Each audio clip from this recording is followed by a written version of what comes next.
উত্তর চাঁদপুরে ডান দিকে বা দিকে শুধু মাঠ আর মাঠ দেখছি, ধান চাষ আর ধান চাষ, তাই না? কি সুন্দর ভক্ষণ করছি, সরিষার তেল পাচ্ছি, ধান পাচ্ছি, গম পাচ্ছি, আটা পাচ্ছি, ফ্রিতে সবকিছু পাচ্ছি। কিন্তু এই যুবকরা বিশ্বাস করো, ওই ফিলিস্তিনের যুবকদেরকে একটু জিজ্ঞাসা করো, ওই ফিলিস্তিনের যুবকদেরকে বলা হচ্ছে কি ব্যাপার, তোদের বাপ চলে গেছে, মা চলে গেছে, দাদা চলে গেছে, দাদি চলে গেছে, তোরা কেন এখানে ঝামেলা করছিস? তোরাও বেরিয়ে যা, নাহলে তোদেরকে হত্যা করা হবে। ওই সময় ফিলিস্তিনের বাচ্চা বাচ্চা যুবক বলেছিল, খামোশ হয়ে যা, তোরা হুঁশিয়ার হয়ে যা। আমরা ফিলিস্তিনের যুবকরা বলছি আমরা জীবন দিতে প্রস্তুত, কিন্তু বাইতুল মুকাদ্দাস দিতে প্রস্তুত নয়। বলছে কেন প্রস্তুত নয়? বলে আমার রাসূলুল্লাহর কদমটা বাইতুল মুকাদ্দাসে ছুঁয়েছে। জোরে বলুন। কিন্তু এই যুবকেরা হয়তো বাইতুল মুকাদ্দাসে রাসূলুল্লাহর কদম পড়েছে, কিন্তু আজকে এই গ্রামে, উত্তর চাঁদপুরের গ্রামের যুবকদের কলিজার ভিতরে, অন্তরের ভিতরে, মনের ভিতরে আল্লাহর ভয়, রাসূলুল্লাহর মহব্বত যদি থাকে, আমার রাসূল আর মদিনায় থাকতে পারে না। মদিনা শরীফ থেকে রূহানি হালাতে এই মজলিসে আমার রাসূল হাজির হয়ে যেতে পারে। জোরে বলুন। কিন্তু কলিজার ভিতরে মহব্বত থাকতে হবে। অবশ্যই আপনি মুখ দিয়ে যে কথা বলবেন সে কথা আল্লাহ কবুল করবে, অবশ্যই। কিন্তু তিনটে জিনিস থাকতে হবে। প্রথমেই বলেছি কোরআন থেকে তিনটে জিনিস থাকতে হবে। আল্লাহ রাসূল সাল্লাল্লাহু আলাইহি ওয়াসাল্লামকে আল্লাহর ঘর কাবা শরীফ থেকে বাইতুল মুকাদ্দাস থেকে সপ্তম আসমান ভেদ করে আমার দয়ার নবী মুস্তাফা জান রাহমাত আল্লাহর সঙ্গে সাক্ষাৎ করেছে। আল্লাহর সঙ্গে সাক্ষাৎ করে আল্লাহ জান্নাত জাহান্নাম সব কিছু দেখে বিশ্ব নবী রাসূল সাল্লাল্লাহু আলাইহি ওয়াসাল্লাম আমার দয়ার নবী মুস্তাফা জান রাহমাতকে আল্লাহ পাক একই রজনীতে আমার বিশ্ব নবী রাসূল সাল্লাল্লাহু আলাইহি ওয়াসাল্লামকে আবার কাবা শরীফে পৌঁছে দিয়েছিলেন। জোরে বলুন। এই জোরে বলবেন না? আল্লাহ বলেছে আমি পরীক্ষা করব, পরীক্ষা কেমন হচ্ছে দেখেন। একজন নামাজি নামাজ পড়ছে, বাবাজি ফজরের আজান হচ্ছে, আসসালাতু খায়রুম মিনান নাওম। ভাই মাইকের আওয়াজ বাড়াও, চেপে দিচ্ছ কেন? বাড়াও, আমার এই সাইডে বাড়াও, ওইদিকে একটু চেপে দাও, ব্যাস ভালো করে বোঝে। এখন মুরব্বি আজান শুনেছে, আজান শুনে হেঁটে হেঁটে যাচ্ছেন কোথায়? মসজিদে। তাড়াতাড়ি করে যাচ্ছেন। আর ইবলিস শয়তান, আমি প্রথমে বলেছি দুটো ফেরেশতা আল্লাহ বসিয়ে রেখে শয়তানও আমাদেরকে ফিট করে রেখেছে। ওই জন্য যারা বাড়িতে ঘুমাচ্ছে শয়তান ওদের পা টিপে দিচ্ছে, হাত টিপে দিচ্ছে, মাথা টিপে দিচ্ছে। ওরা বুঝতে পারছে না, ওরা বুঝতে পারছে না। এই যারা আমরা বুঝতে পারছি না, আমাদের সামনে ফেরেশতারা বসে আছে। এই মজলিসে আল্লাহর ফেরেশতারা বসে আছে। একদিকে তো ফেরেশতা বসে আছে, অপরদিকে আল্লাহর রহমত আরশে আজিম থেকে আল্লাহ পাকের ফেরেশতারা আমাদেরকে ছায়া করে আছে। জোরে বলুন। আমরা তো চোখে দেখতে পাই না, এই চোখ দিয়ে কত খারাপ কাজ করেছি তার ঠিক আছে। এখন এদিক তাসাউফের দিকে ঢুকতে গেলে, কলবের দিকে ঢুকতে গেলে অনেক কথা চলে আসবে, আমি ওইদিকে যাচ্ছি না। আমি শুধু এটুকুই বলতে চাইছি যে আল্লাহ আমাদেরকে পরীক্ষা করবে না, সেই পরীক্ষা আমাদের উত্তীর্ণ হতে হবে, এটাই হলো কাজ। যদি উত্তীর্ণ হতে পারেন জান্নাত আমাদের জন্য কি বলেন ওয়াজিব হয়ে যাবে। জোরে বলুন না সুবহানাল্লাহ। যদি উত্তীর্ণ হতে পারি, যদি ফেল করি, কিরাম ফেল করছে দেখেন। মুরব্বি নামাজ পড়তে পড়তে যাচ্ছে, যাওয়ার পরে শয়তান একটা ছোট্ট শিশিরের বোতল নিয়ে দাঁড়িয়ে আছে। শয়তান ছোট্ট শিশিরের বোতল নিয়ে দাঁড়িয়ে আছে। মুরব্বি তাড়াতাড়ি করে ছুটে ছুটে মসজিদের দিকে যাচ্ছে। শয়তান বলছে দাঁড়ান। বলে এত বড় সাহস, নামাজের সময় নামাজ না পড়ে এখানে দাঁড়িয়ে আছো, তুমি আমাকে আটকাচ্ছ। দাঁড়ান না বাবাজি, একটা কথা ছিল। বলে কি? বলে আপনি বলেন তো আপনি কোথায় যাচ্ছেন? বলে কেন, আমি নামাজে যাচ্ছি। বলে একটা কথা বলি শোনেন, আপনি বলেন নামাজে তো যাচ্ছে, আপনার আল্লাহ এই পুরো পৃথিবীটাকে এই শিশিরের ভিতরে বন্দী করতে পারে? যেই বলে এটা কোনদিন সম্ভব, কোনদিন সম্ভব নয়। যেই কথা বলেছে শয়তান তার আলোক করে তুলে মসজিদে ঢুকিয়েছে। বলে যত পারো তত নামাজ পড়ো, কপাল আর কালো কালো যাও। পরের একজন আসছে, তাকে ঠিক সেম প্রশ্ন করেছে, সেম সওয়াল করেছে।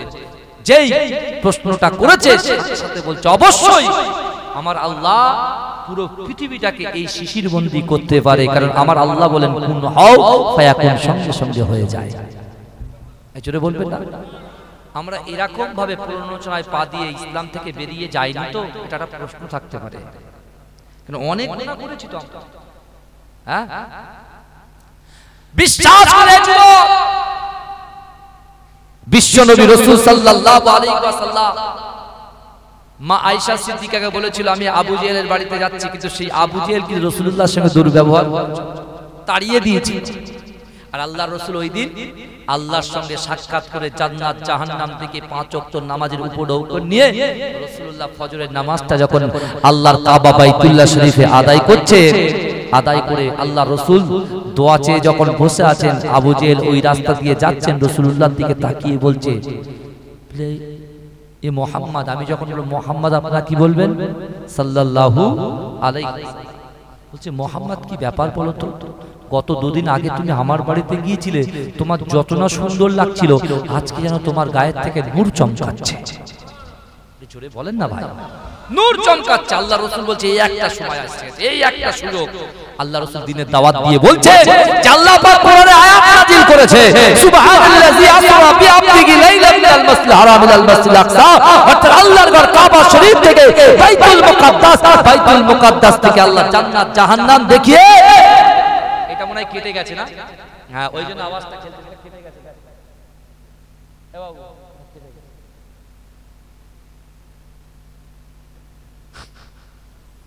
যাও একটু দেখো বাবা, লোকজন যদি বসতো এত টেম্পটেড হয়ে যেত। বিয়াদবি ক্ষমা করবেন বাবা।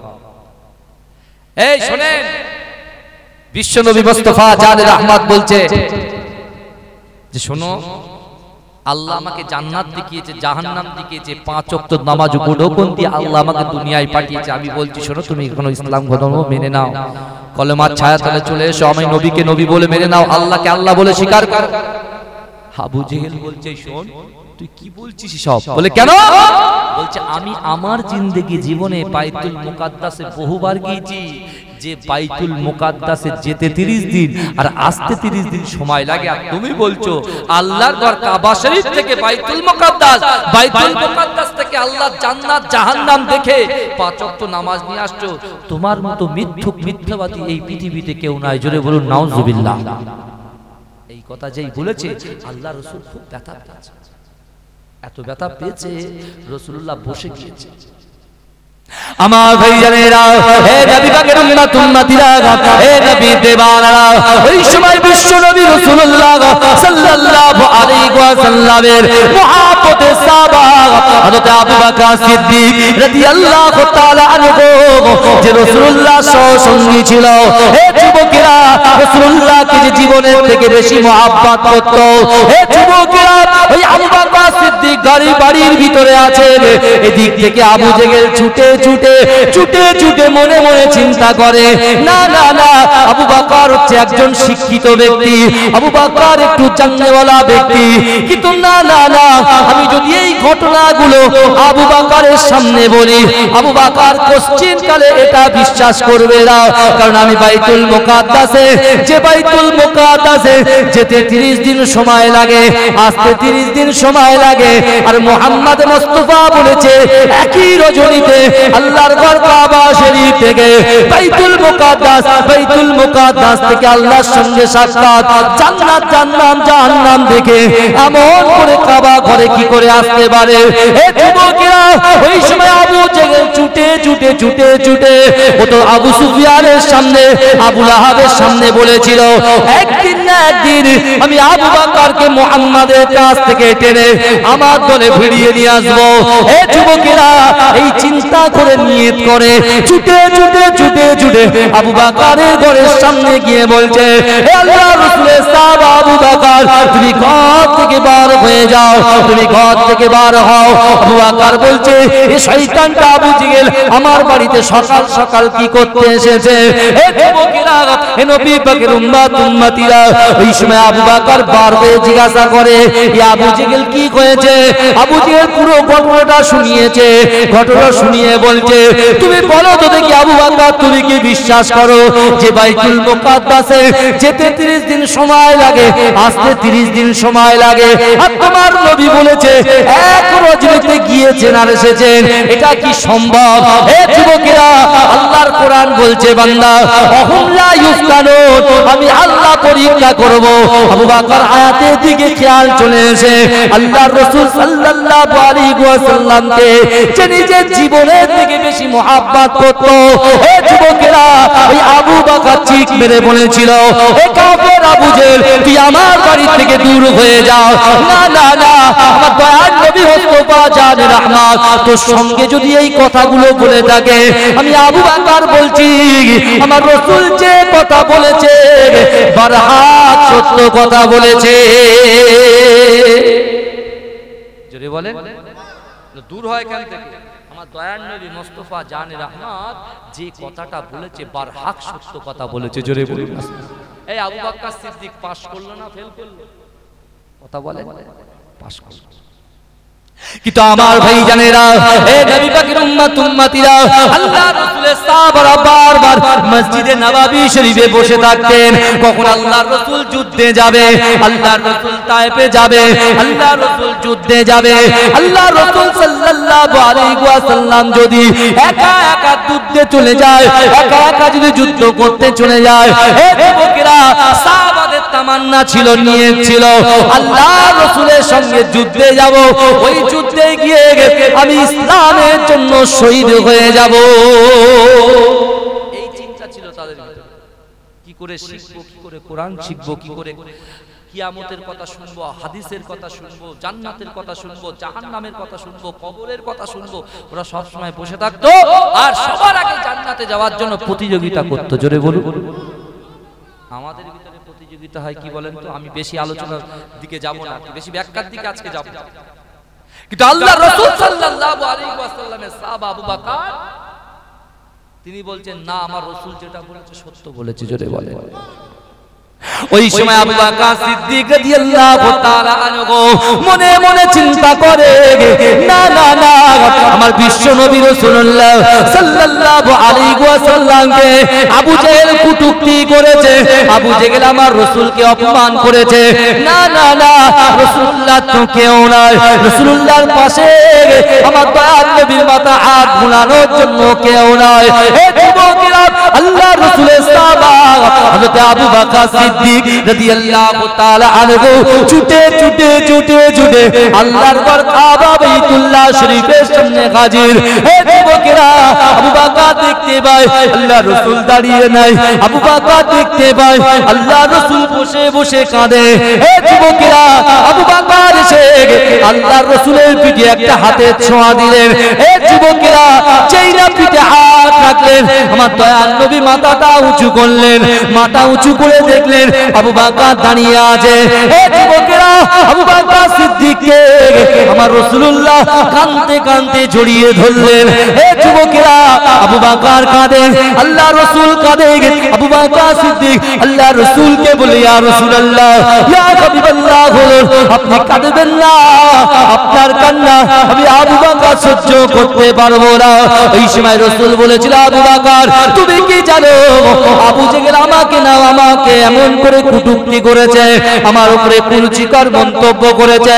হে যুবকরা, ওই সময় আবু বকর আল্লাহর রাসূলকে জড়িয়ে ধরে কাঁদতে কাঁদতে বলেছিল, ইয়া রাসূলুল্লাহ, ইয়া হাবিবাল্লাহ, আবু জেহেলকে আপনি যা বলেছেন আমি আবু বকর ওই কথাটাকে মেনে নিলাম। জোরে বলেন। আবু বকর যখন মেনে নিলেন, আল্লাহ খুশি হয়ে গেলেন, রাসূলও খুশি হয়ে গেলেন। জোরে বলেন। রাসূল যেই খুশি হয়ে গেলেন না, রাসূলুল্লাহ চোখের পানি রাসূল যখন মুছে দিলেন না, আল্লাহ আবু বকরের উপরে এত খুশি হয়েছে, আল্লাহ জিবরাইলকে বলছে, জিবরাইল চলে যাও, আমার হাবিবুল্লাহকে গিয়ে একটা সুসংবাদ দিয়ে দাও, কারণ আমার হাবিবুল্লাহকে খুশি করেছে আবু বকর, তাই আমি আল্লাহ বলছি আসমানের উপরে ওই আবু বকরের নামের পাশে সিদ্দিক উপাধি দিয়ে দিলাম। জোরে বলেন। জোরে বলবেন না? সিদ্দিক মানে কি বলেন তো বাবাজি? বলেন সত্যবাদী। কিন্তু আমার ভাই জানেরা, হে নবী পাকের উম্মত উম্মতিরা, আবু জেহেল আবু লাহাব উতবা শাইবা এদের অত্যাচারে দারুন নাদওয়াতে বসে এরা প্ল্যান করে আমার দয়ার নবীকে কতল করবে। আল্লাহ পাক রব্বুল আলামিন জিবরাইলকে বললে, ও জিবরাইল চলে যাও, আমার হাবিবুল্লাহকে মদিনায় যেতে বলো। ও যুবকেরা, সংক্ষিপ্তভাবে বলি, আমার দয়ার নবী রাসূলুল্লাহ যখন মদিনায় পৌঁছে যায়, যে বিশ্বনবী রাসূলুল্লাহ সাল্লাল্লাহু আলাইহি ওয়াসাল্লাম এমন করে কাবার দিকে ফিরে তাকায় আর অঝার নয়নে জজ্জর করে কাঁদে। আমার আল্লাহ পাক আমার দয়ার নবীকে সান্ত্বনা দিয়ে বলেছিল